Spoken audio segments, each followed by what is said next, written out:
Vamos a comenzar en nombre del Padre, del Hijo y del Espíritu Santo. Amén.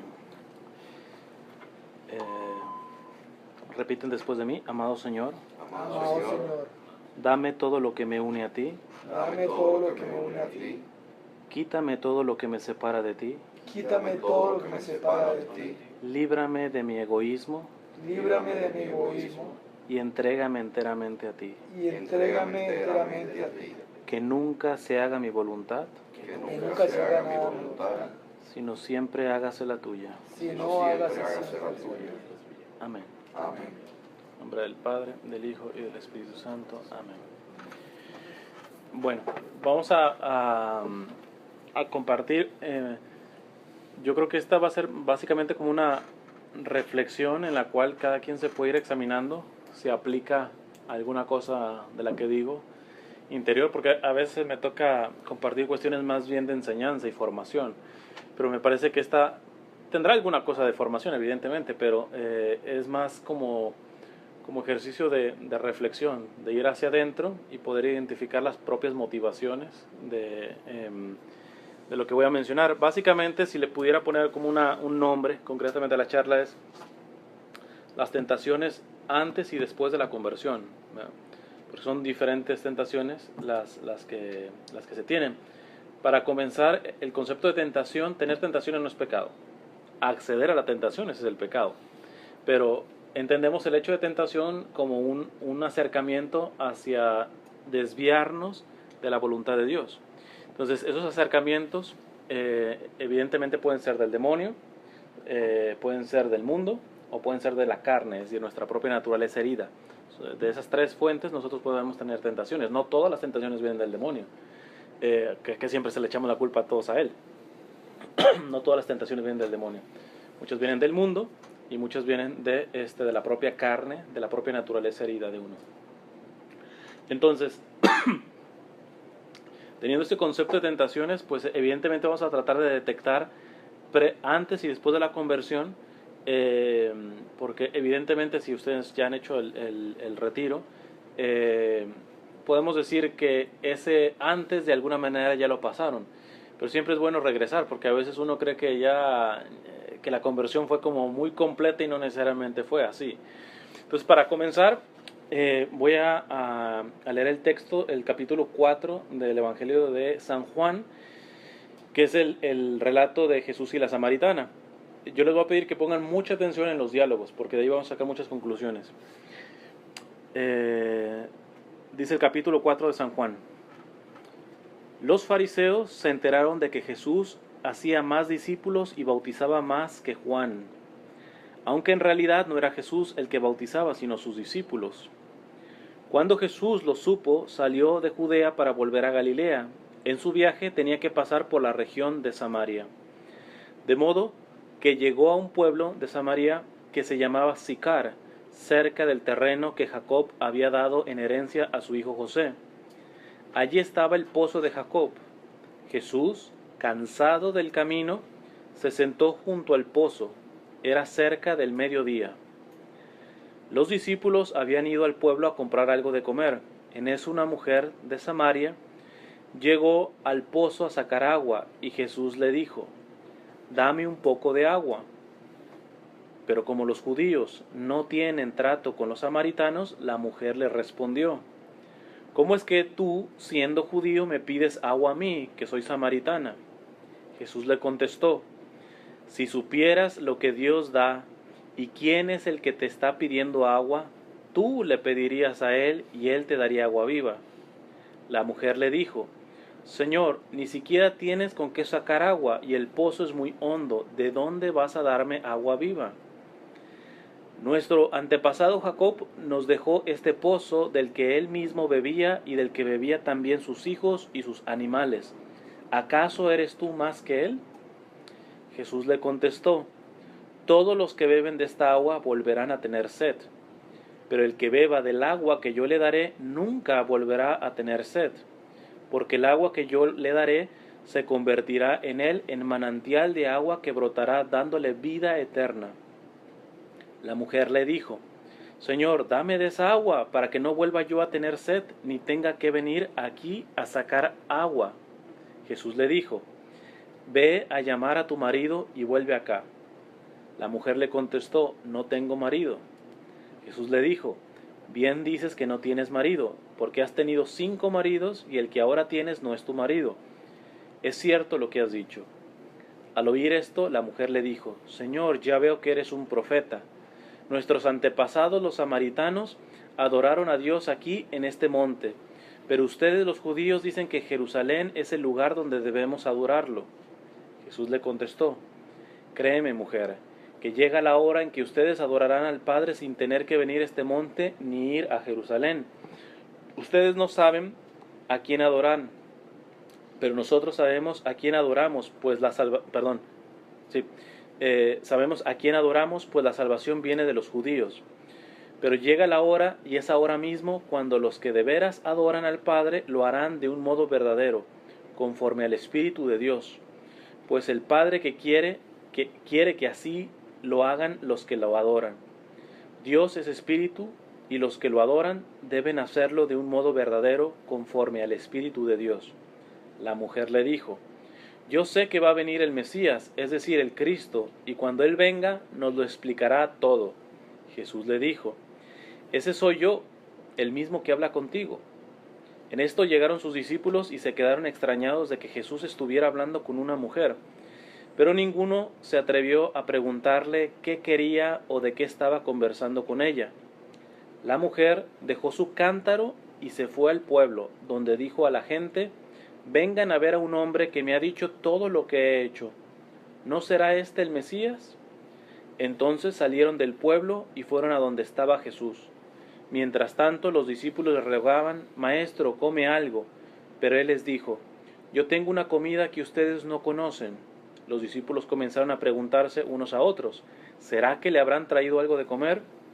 Pero Jesús les dijo, mi comida es hacer la voluntad del que me envió y terminar su trabajo.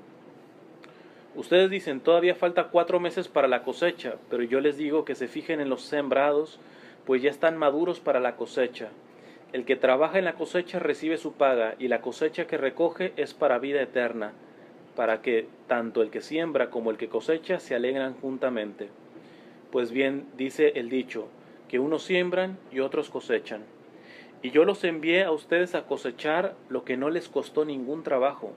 Otros fueron los que trabajaron y ustedes son los que se han beneficiado del trabajo de ellos. Muchos de los habitantes de aquel pueblo de Samaria creyeron en Jesús por lo que les había asegurado la mujer. Me ha dicho todo lo que he hecho. Así que, cuando los samaritanos llegaron, rogaron a Jesús que se quedara con ellos, y él se quedó allí 2 días. Y muchos creyeron al oír lo que él mismo decía. Y dijeron a la mujer, ahora creemos no solamente por lo que tú nos dijiste, sino también porque nosotros mismos le hemos oído y sabemos que de veras es el Salvador del mundo. Palabra del Señor. Bien, largo el trozo del Evangelio, pero vamos a tratar de, primero vamos a, si el tema habla acerca de las tentaciones antes y después de la conversión, primero vamos a la primera parte, antes de la conversión. Básicamente, son muchas, básicamente, pero la tentación concreta es al pecado, para aquellos que toman nota, al pecado y lo voy a denominar el materialismo. Entonces, primero en cuanto a las referencias al pecado, ¿qué tiene que ver este evangelio? A ver, vamos a hacer un poquito de memoria. Jesús llegó al pozo, ¿a qué hora? Al mediodía. Y se encontró con una samaritana, con una mujer. ¿La mujer qué iba a hacer? Sacar agua. Sí. Ok. Pónganse en el contexto. En esos lugares, Tierra Santa, finalmente desértico, ¿cómo estará al mediodía? O sea, ¿a quién se le ocurre sacar agua al mediodía con tremendo sol y tremendo calor? ¿Verdad? ¿Por qué esta mujer va a sacar agua al mediodía? Lo podemos empezar a descubrir un poquito.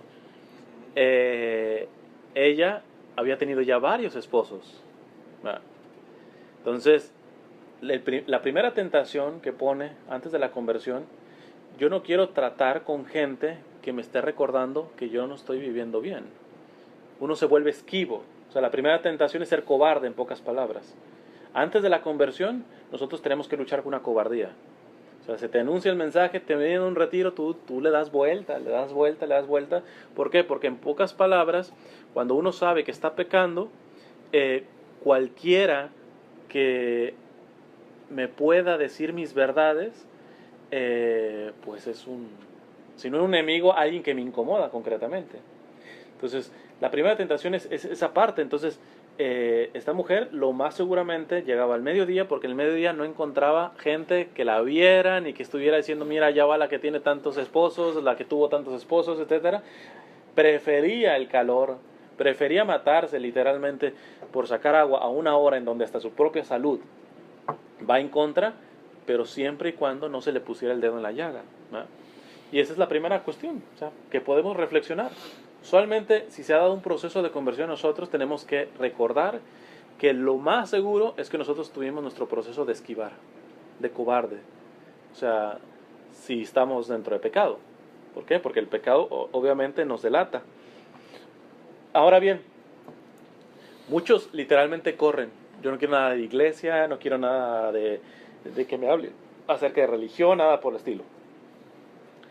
Pero hay gente que entra como para calmar su conciencia, pero sigue siendo cobarde porque no usa el huir, usa el cambiar de tema, que fue perfecto.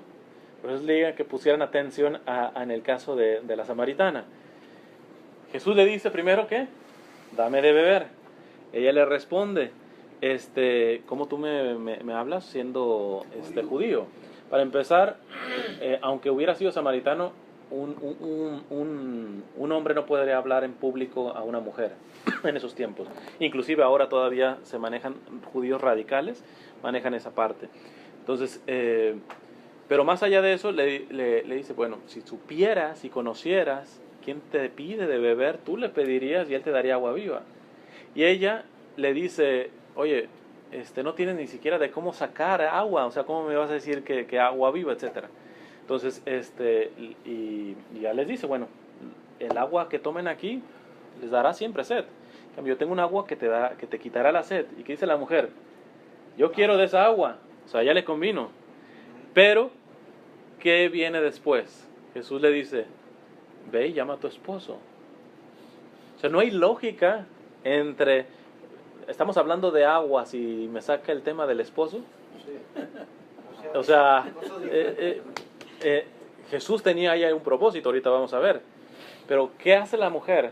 Primero, la mujer Lo niega. no necesariamente lo niega. De hecho, dice la verdad. Pero dice la verdad a medias. No tengo esposo. Así como que, a ver si con esto la freno. No, pues muy bien has dicho, no tiene esposo porque este es el sexo, y ya le dice todo.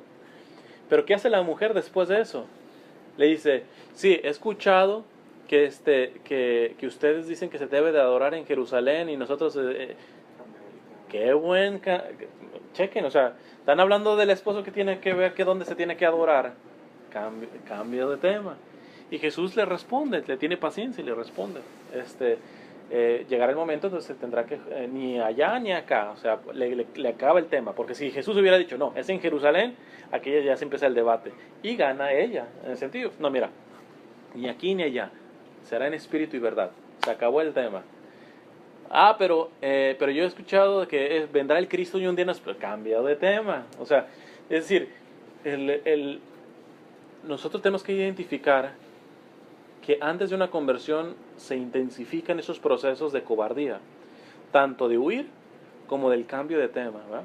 Y eso evidentemente puede ayudar a mucho, sobre todo cuando ustedes traen gente nueva al retiro, que sean muy comprensivos en ese proceso, ¿verdad? O sea, porque si no se trata con mucha delicadeza esa parte Jesús fue muy paciente con ella, ¿verdad? Fue muy, muy paciente, le fue respondiendo, claro, al final la arrinconó, literalmente, ¿eh? Pero hay que entender que antes de una conversión, por lo general, estamos en pecado, y pecados no cualquier pecado, pecados grandes que nos hacen ir a sacar agua al mediodía, aunque sea el calorón, pero con tal de no estar escuchando gente que me esté apuntando, Y si me sacan el tema, pues ahí, vamos cambiando el tema, ¿no? O sea, no quiero profundizar en eso.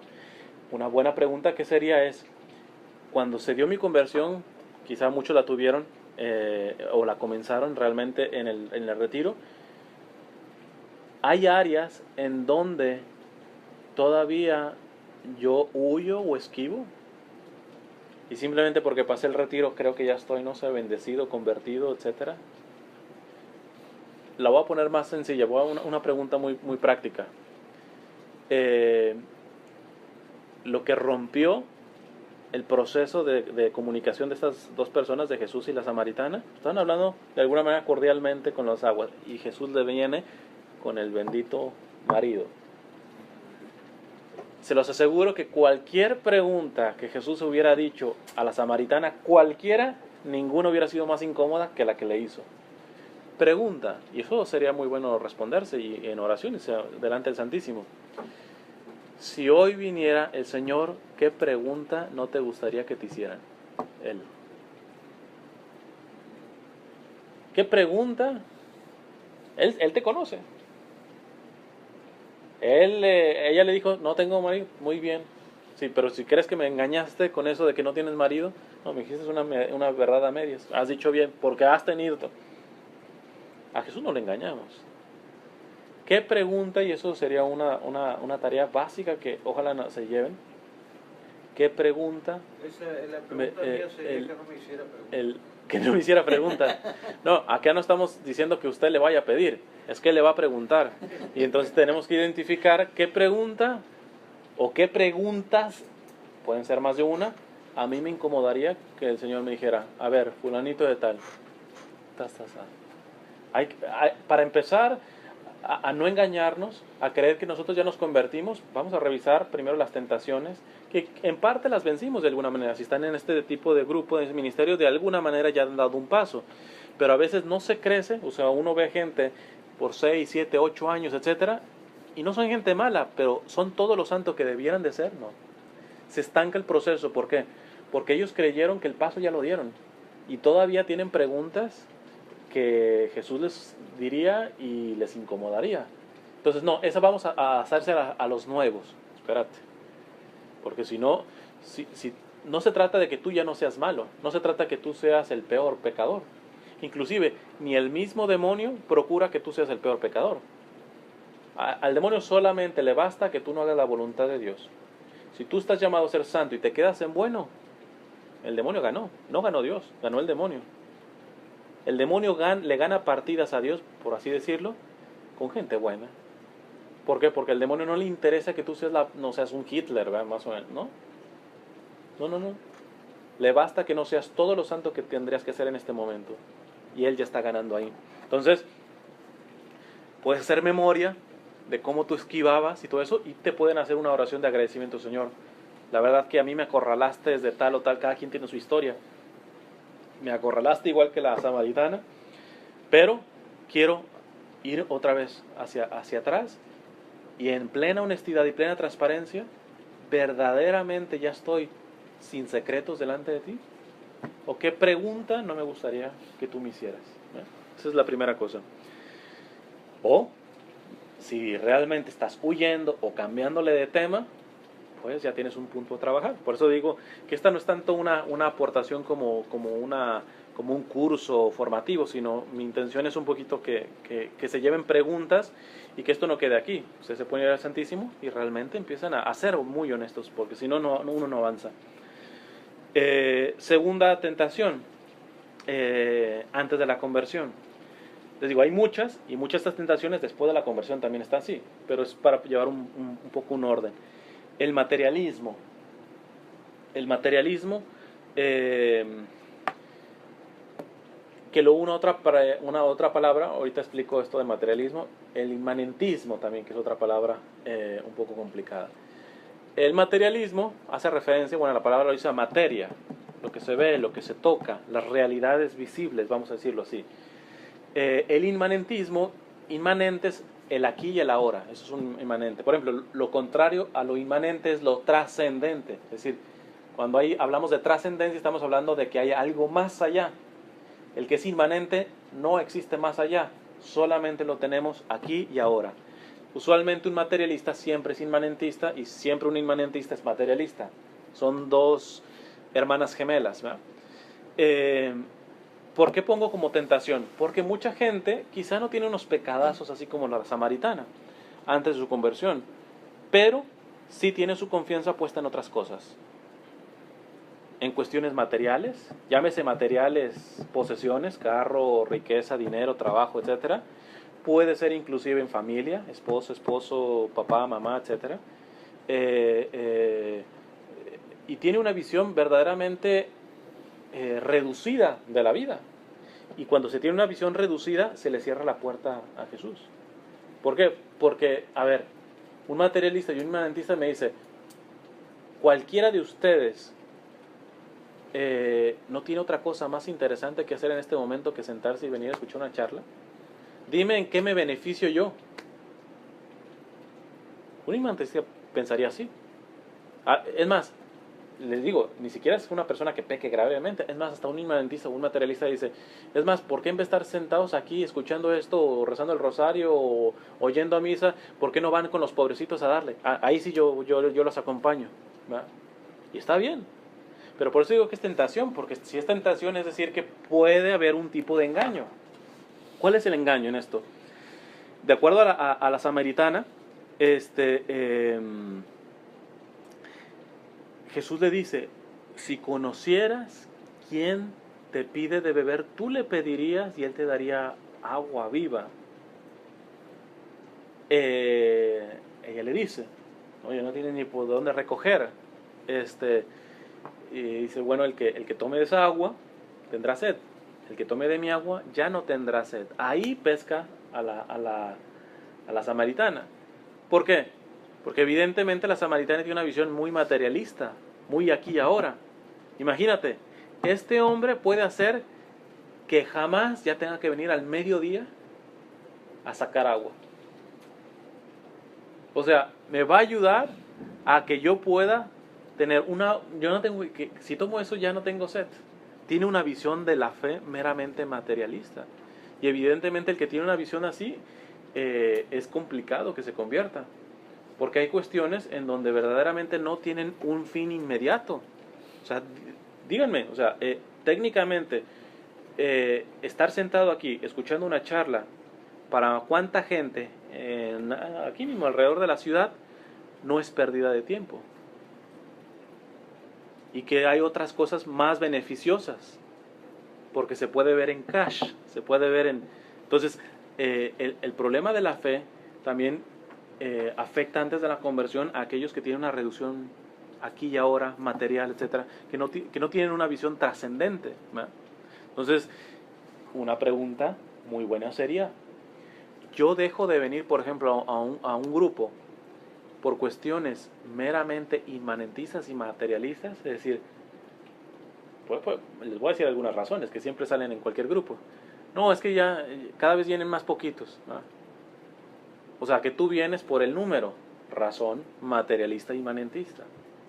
O sea, para ti vale, o sea, que igual la misa, si van 3 gatos, tú no irías.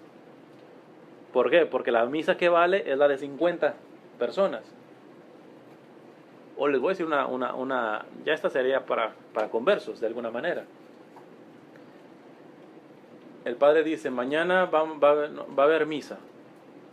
Y van unas pocas personas. Pero no vaya diciendo, va a haber misa de sanación, porque así. Porque eso me representa un bien material, concreto. En esta sí hay posibilidades que se me vaya el cáncer, ¿va? Para empezar está mal dicho. Toda misa es de sanación. Pero si se fijan, hay que analizar esa parte, porque si no uno no cree, se estanca en la fe. Si uno tiene una visión meramente materialista e inmanentista, realmente no va a crecer, no va a crecer. Está cayendo en la tentación de un materialismo que frena. ¿Cuál es la raíz del pecado y del materialismo en este sentido? La raíz es una actitud de una persona que pudiera decir, tanto el que está pecando y que huye y que esquiva al Señor por su vida de pecado, como el que esquiva al Señor por cuestiones de que no le hacen las cuentas no le hace lógica. En palabras de esa persona podría decir esto esta persona: no acepto a Cristo porque yo soy Dios de mí mismo. En el fondo esa es la raíz. En el fondo de la raíz del pecado y de cualquier tipo de actitud de materialismo es un ser humano que dice: en realidad no te acepto o te acepto a medias, porque en el fondo, la raíz, yo soy Dios de mí mismo. Yo tengo la última palabra. Y uno tiene que empezar a revisar esa parte. Porque usualmente después de un retiro, cuando uno escucha los testimonios, no, yo le entrego mi vida al Señor y que sabe cuánta cosa, y el Señor me ha cambiado. En este momento, 15 de mayo del 2014, ¿verdaderamente mi Dios es mi Dios? ¿O yo soy, al menos en ciertas áreas, Dios de mí mismo? Es decir, yo creo por retórica en Dios, pero al final, si hay un partido del mundial y toca reunión, yo veo el mundial, pongo un pretexto o lo que sea, pero yo no vengo a la reunión. Entonces no nos hagamos tontos.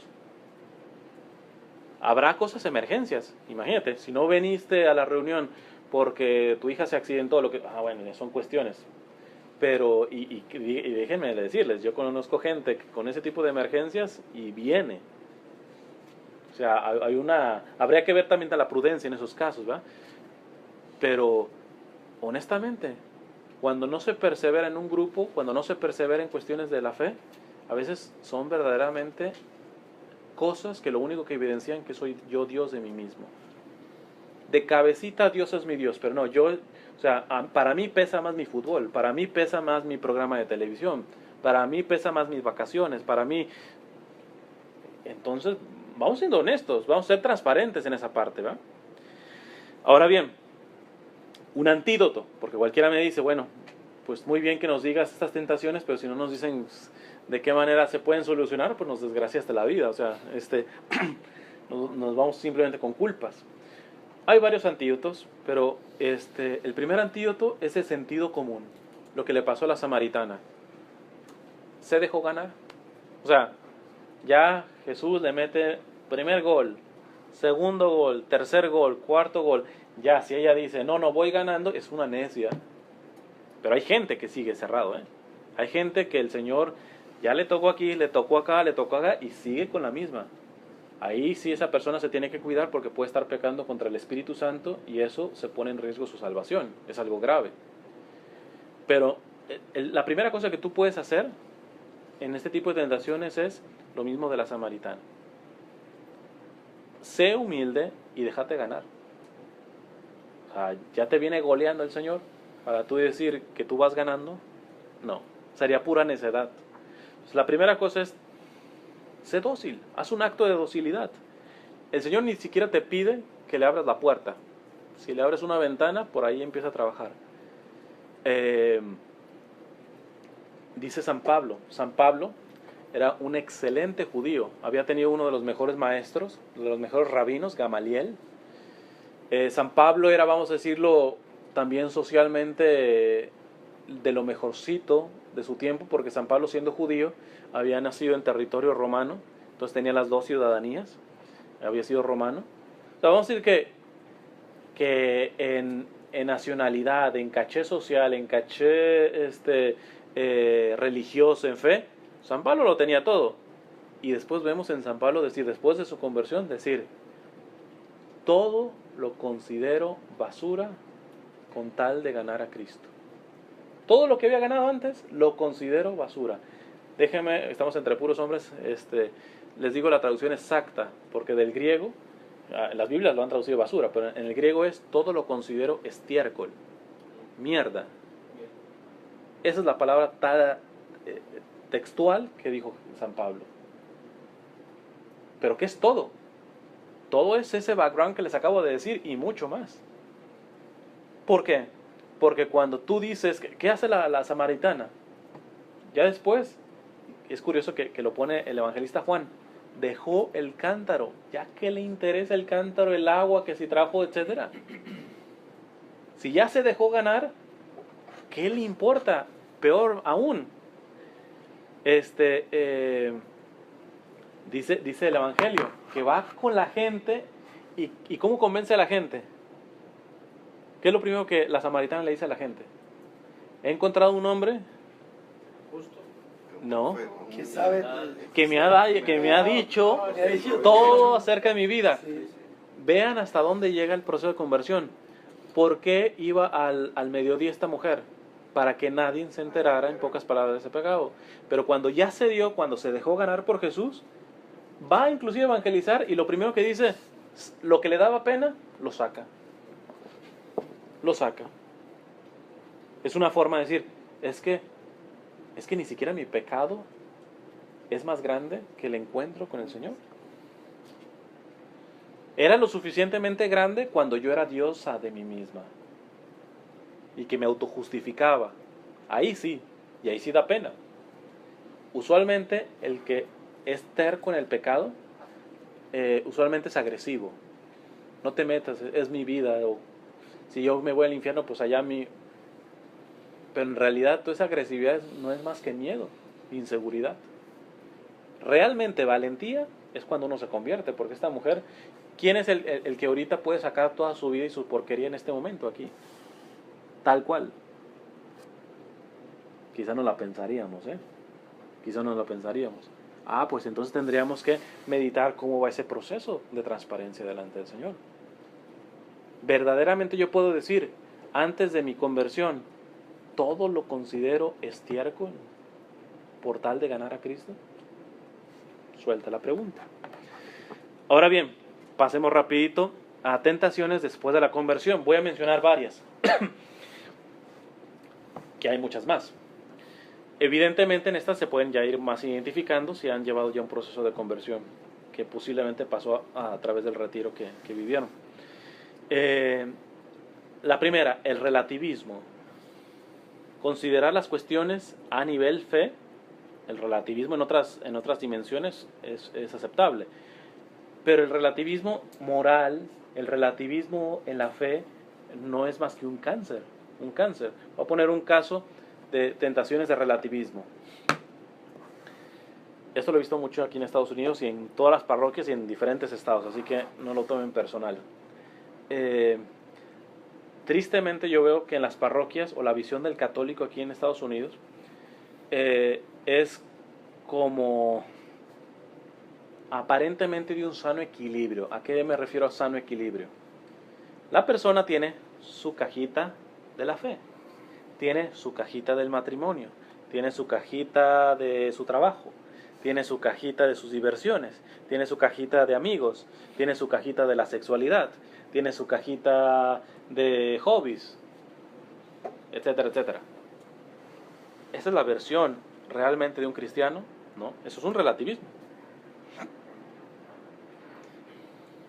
¿Qué es un cristiano? Mi fe impregnando mi familia, mi sexualidad, mi dinero, mis talentos, todo. Porque el primer mandamiento es el primer mandamiento. Amarás a Dios sobre todas las cosas. No es, ámalo mucho, mucho, mucho en su cajita. Pero cuando toca divertirse es diversión. No seas un fanático y quieras meter cuestiones de fe en tus diversiones. ¿Qué tiene que ver mis relaciones sexuales con mi esposa con el aspecto de la fe? Es cosas aparte, no mezcles, no seas fanático. Pues déjenme les digo, el primer mandamiento lo que está diciendo es que no hay cajita de la fe. Toda la realidad del ser humano tiene que estar impregnada de amor sobre todas las cosas a Dios. Decía Santa Catalina de Siena que cuando no se cumple ese primer mandamiento de amarás a Dios sobre todas las cosas, amar a Dios primero y en todo lo demás se ama desordenadamente.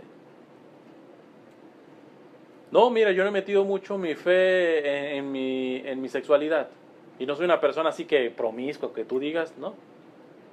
Pero en realidad tus relaciones son todos lo santas que deberían de ser. Y alguien, yo me acuerdo que, y curiosamente fue en un retiro de Maús que compartí, él me dice, pero es que eso me choca, me decía una persona. Es que yo no puedo ver un acto espiritual en la relación sexual. Pues mira, la iglesia dice que hay que pasar del altar de la Eucaristía al altar de la relación. O sea, la cama de un matrimonio católico es un altar, es un acto sagrado. Vemos en el Antiguo Testamento a Tobías, antes de tener relaciones, orando con su esposa. ¿Cuántos oran antes de tener relaciones? Entonces, no seas fan. Entonces, primera tentación, posiblemente tienes fe, pero una fe relativista. Sí, el Señor, mientras en la hora santa, el Señor en la reunión de Maús, el Señor en la misa, etc. Pero como me manejo en mis negocios, como me manejo en mi sexualidad, como me manejo con mis hijos, como me manejo en mi trabajo, con mis amigos, mis diversiones, mi música, mi televisión, esos contenidos realmente le dan gloria a Dios. Realmente cuando yo estoy divirtiéndome viendo una película, ese acto de ver esa película, yo puedo decir, en este mismo acto, yo estoy amando a Dios con todo mi corazón, con todas mis fuerzas. Porque si no, no estamos cumpliendo el primer mandamiento. Y si no cumplimos el primer mandamiento, fallamos absolutamente en todos. Y nuestra fe no es realmente esa fe que nosotros creemos. Porque después de la conversión viene ese engaño. Uno de boquita no lo va a decir, soy un santo, soy bueno. Pero en lo profundo, después de que uno se acostumbra a estar en la iglesia, hay que ser honestos. Uno se cree más bueno y más santo de lo que realmente es. Pues hay que revisarse, porque posiblemente estoy cayendo en un tipo de relativismo. Este tipo de gente también, para ponerles otro ejemplo, es la gente que como tiene su cajita de Dios, ya cumplí, para empezar hablan así, ya cumplimos con el Señor, ¿verdad? Ya cumplimos. Tiende a ver una visión de la fe muy superficial. Es la gente que dice, no, hoy la misa como que no estuvo muy buena, predicó feo el padre. No. Oye, qué mal tocó el coro, ¿eh?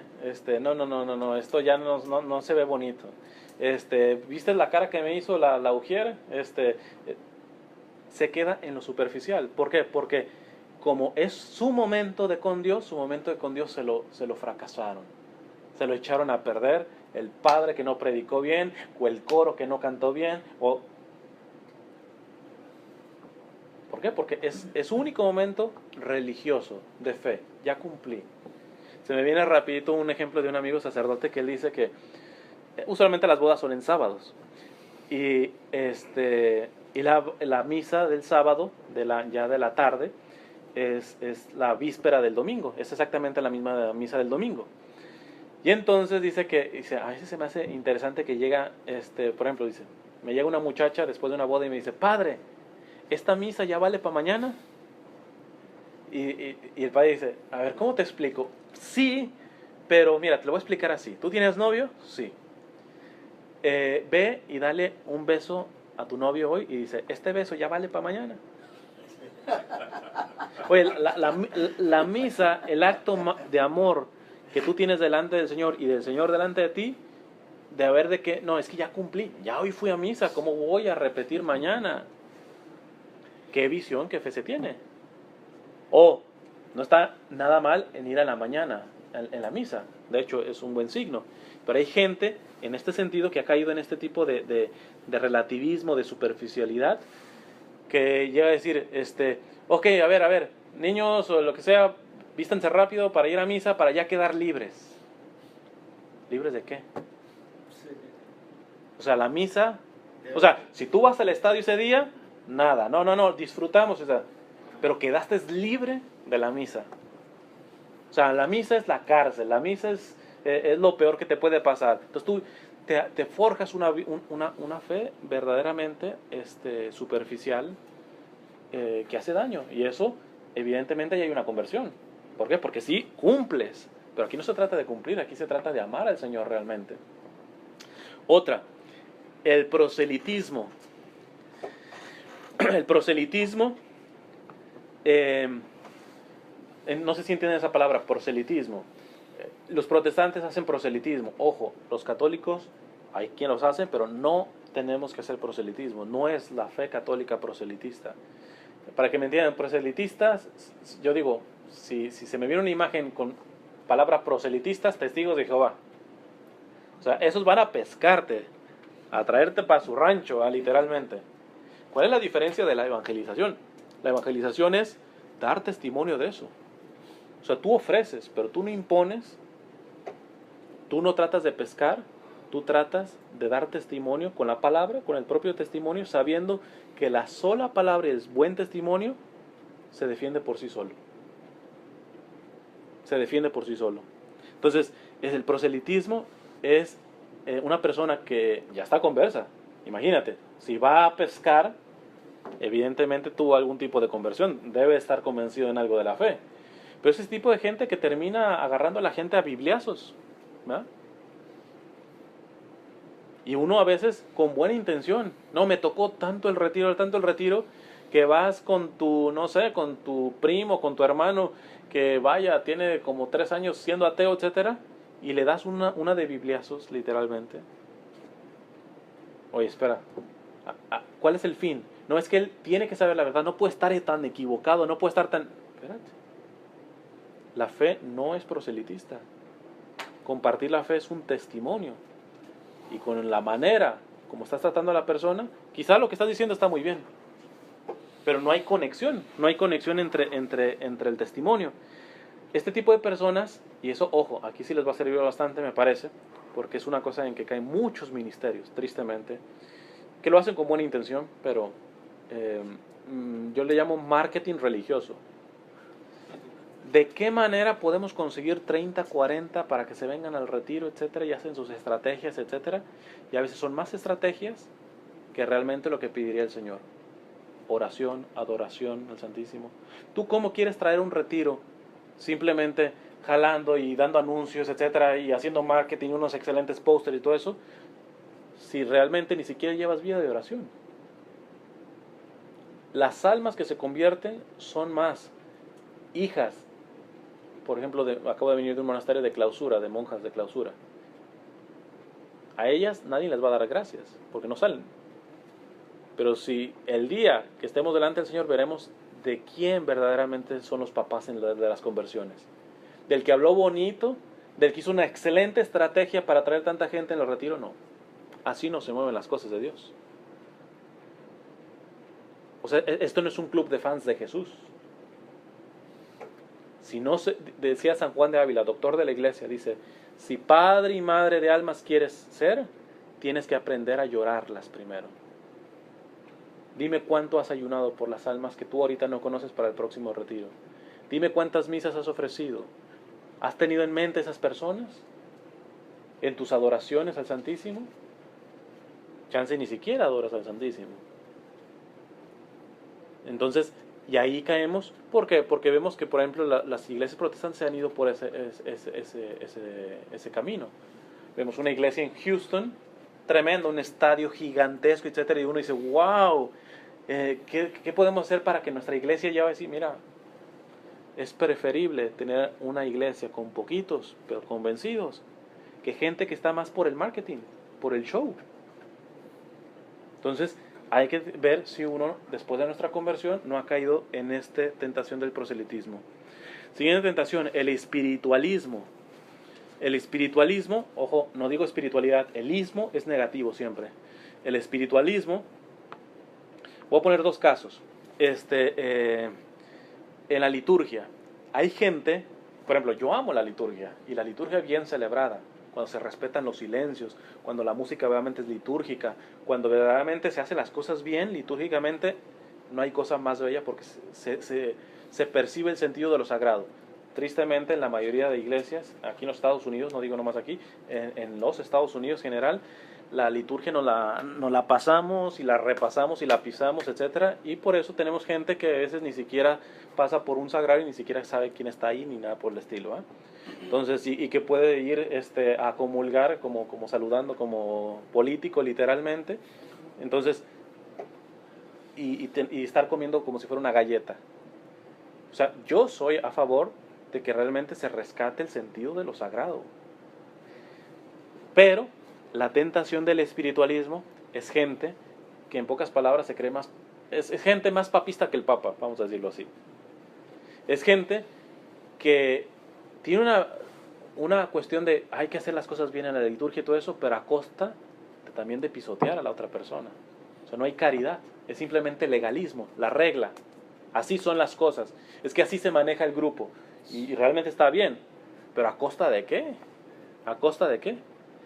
Se necesita mucho discernimiento, porque muchas veces se necesitan poner las cosas claras, pero nunca, decía bueno, iba a decir nada más Juan Pablo II, pero ya San Juan Pablo II, no acepten verdad sin caridad, ni caridad sin verdad, esa es la clave. Alguien que les presente una verdad, pero sin caridad, mídanlo. Pero alguien que es sumamente caritativo, pero no dice la verdad, pues en pocas palabras es un demagogo esa persona.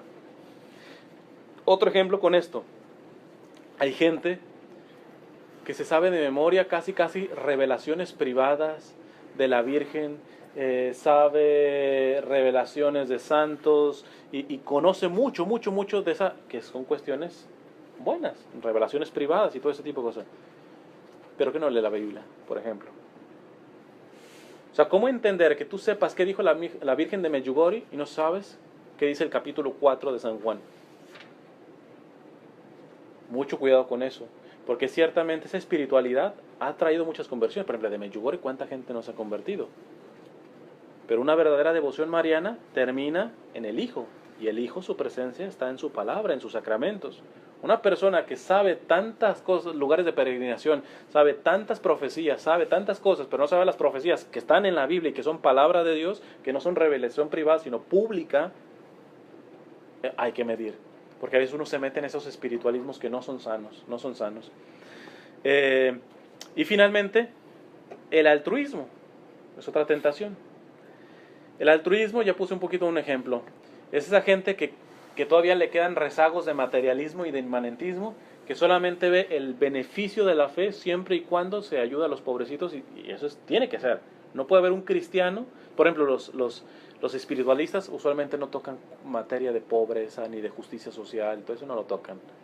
A ellos les importa si ponen bien las manos y rezan bien y todo, y allá el pobre no. Pero hay gente que se va al otro extremo. En pocas palabras, caen en un asistencialismo. Aquí voy a utilizar palabras del Papa Francisco. La Iglesia no es una ONG, una organización no gubernamental. Voy a poner un ejemplo muy concreto para que me entiendan.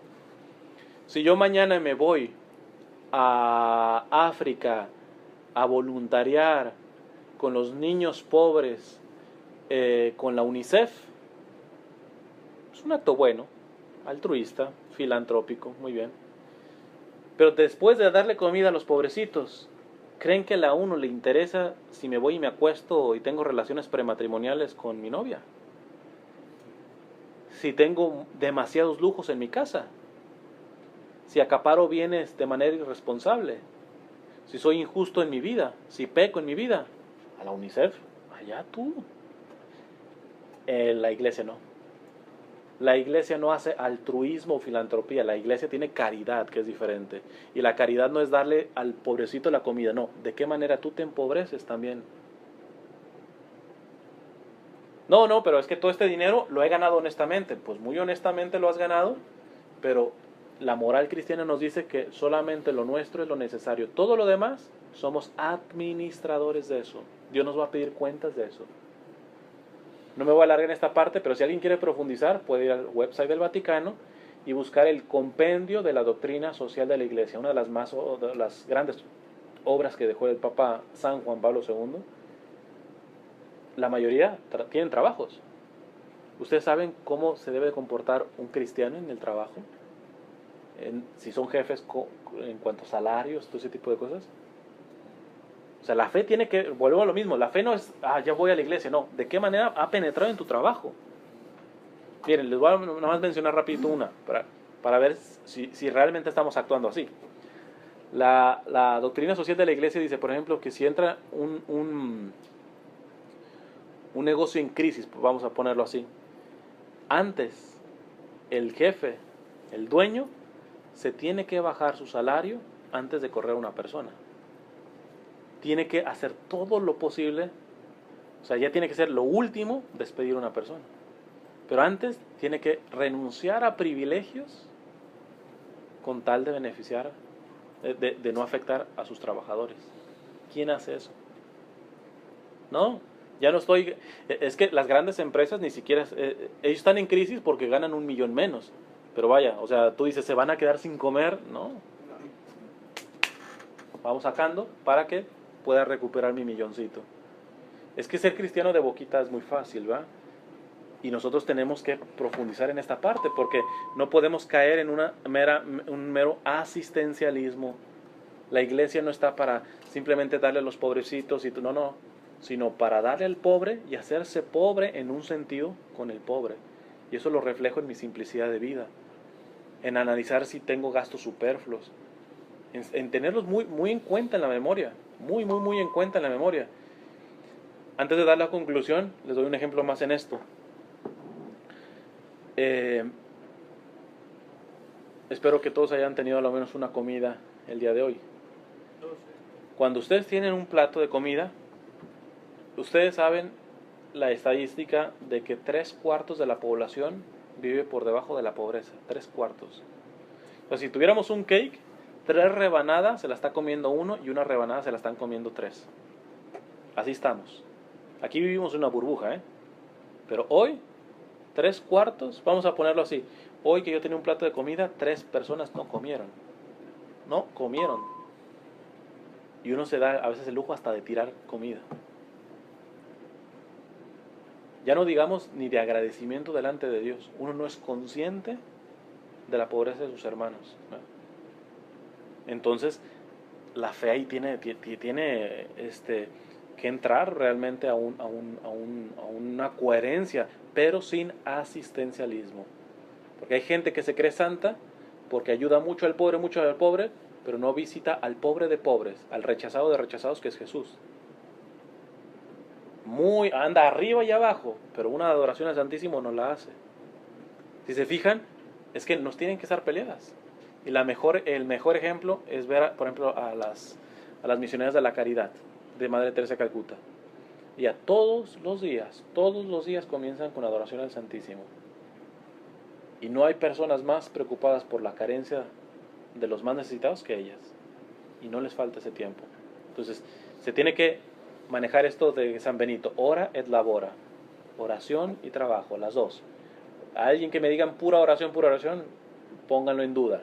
No, pero mira cómo se eleva como un globito todo santo, etcétera. Pero no levanta una silla, no acomoda una silla. Espérate, duda de ese. Y aquel que también está arriba y abajo, etcétera, pero no se pone a orar, también duda de ese. La raíz de estas tentaciones, muy similar a la primera raíz. Una persona que cae en estas tentaciones diría: acepto a Cristo. Aquel decía: no acepto a Cristo porque yo soy Dios de mí mismo. Esta persona diría: acepto a Cristo, pero siempre y cuando lo pueda mundanizar. Y esa es la gran tentación de cuando ya se tuvo una conversión, que en el fondo tú estás procurando que Jesús se parezca a ti y no tú que te parezcas a Jesús. Es que a ver, hago unas cuestiones ahí medias oscuras en mis negocios de trabajo. ¿De qué manera puedo agarrar un poquito de Jesús como para que me justifique? Es que sí puedo ser cristiano y a la vez estar... Esa yo creo que es la tentación más grave. Cuando uno dice, sí creo en Cristo, pero ese creo en Cristo Cristo en el fondo se tiene que parecer a mí.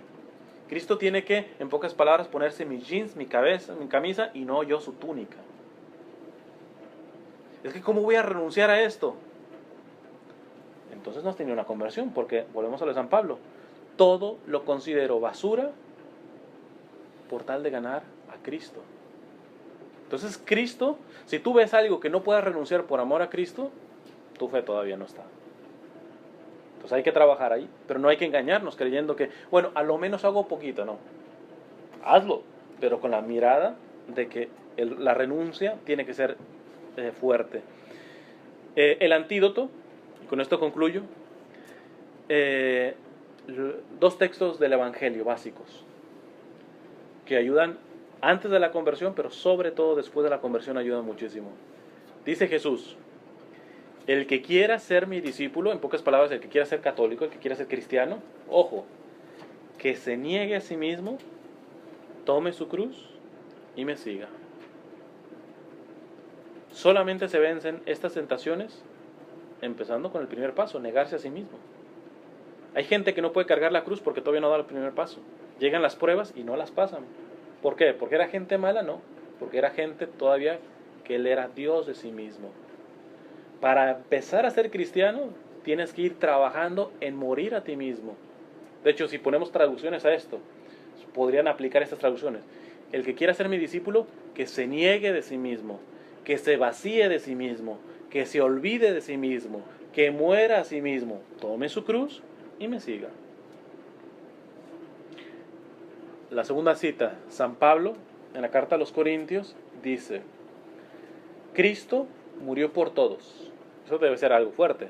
Dios mismo murió por todos. La razón debe ser muy dura, ¿eh? ¿Qué razón da? Ojo. Cristo murió por todos, para que los que viven, nosotros, ya no vivan para sí mismos, sino para Él que murió y resucitó por ellos. ¿Qué está diciendo aquí San Pablo? Que el cáncer del ser humano es vivir para sí mismo. El sacrificio que hizo Jesús y su resurrección, las dos cosas, tienen un solo propósito: que tú y yo no vivamos para nosotros mismos.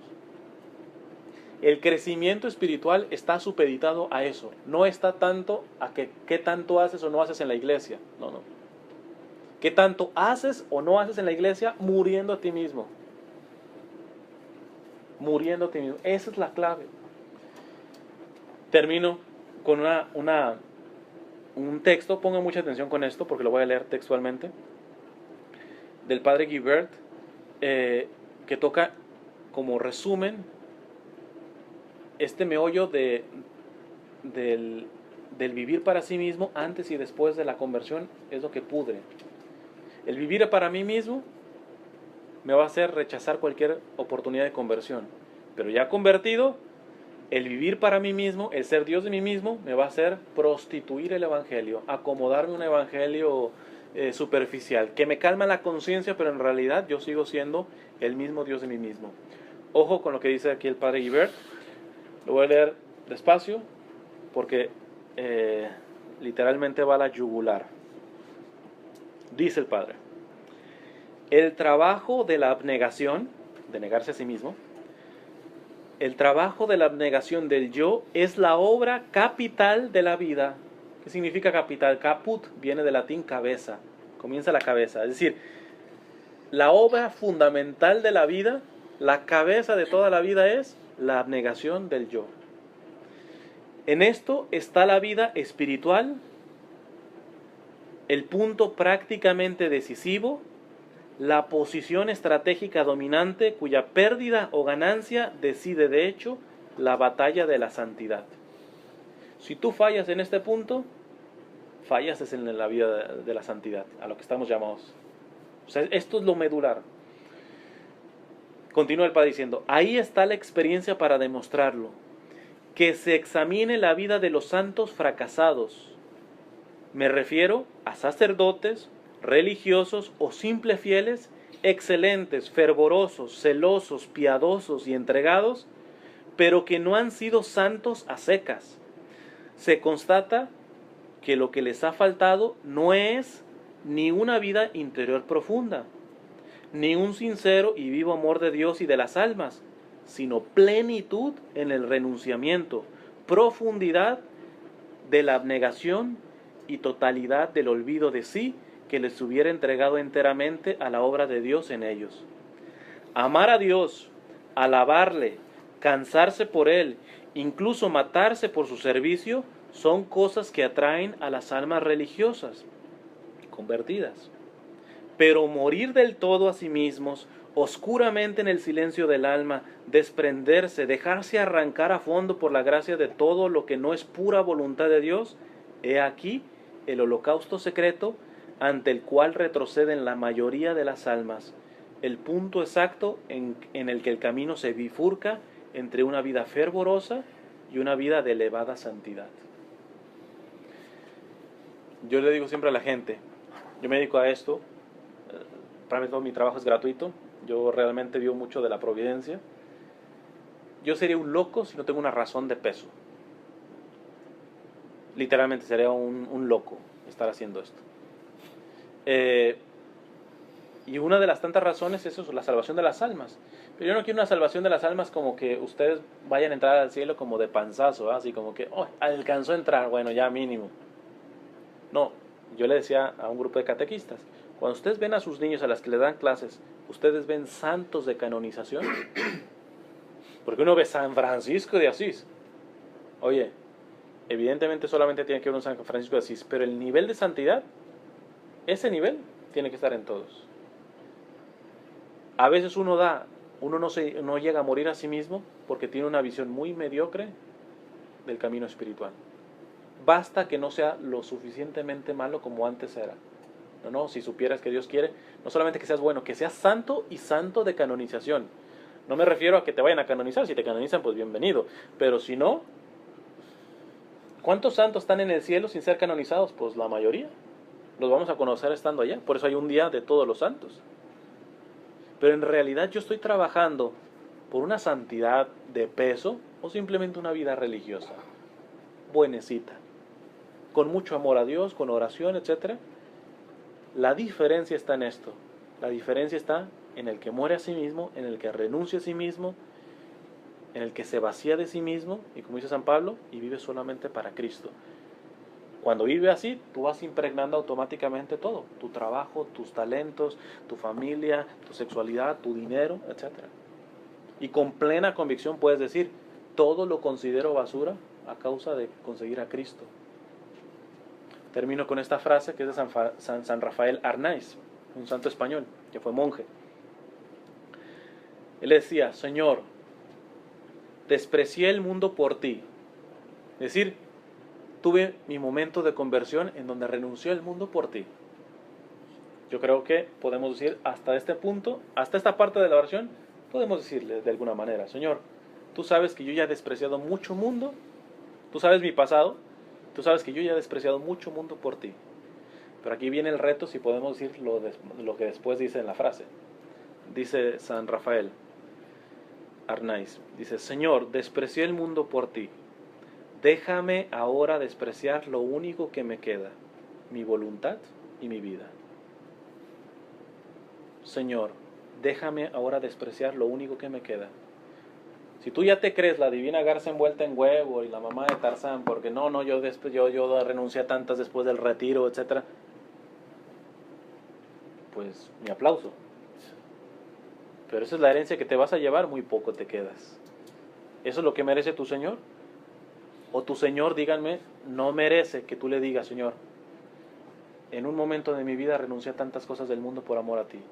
Ahora, permíteme, dame el privilegio de renunciar a lo único que me queda, mi voluntad y mi vida. No va a haber mayor ofrenda que tú le puedas dar a Dios que eso, tu voluntad y tu vida. Y con esto no estoy diciendo ni que se hagan sacerdotes y todo. En el día a día, renuncias a ti, mueres a ti en cada acto, buscas la gloria de Dios. Cuando se torne esa parte, verás que hasta las complicaciones es ahí donde se convierten en gloria, ¿verdad? Que las persecuciones se convierten en gloria. Uno no se deja envenenar por los antitestimonios de que encuentra en la iglesia. Está por Jesús y por Jesús hace las cosas. Entonces, vamos a cerrar nuestros ojos y terminamos con... Vamos a repetir esta frase por 3 veces de San Rafael Arnaiz. Repetirla, el que verdaderamente aquí no es mandatorio, el que realmente lo sienta así, porque el Señor se toma las palabras en serio. Repiten después de mí los que gusten. Señor, desprecié el mundo por ti. Déjame ahora despreciar lo único que me queda. Mi voluntad y mi vida. Señor, desprecié el mundo por ti. Déjame ahora despreciar lo único que me queda. Mi voluntad y mi vida. Señor, desprecié el mundo por ti. Déjame ahora despreciar lo único que me queda. Mi voluntad y mi vida. nombre del Padre, del Hijo y del Espíritu Santo. Amén.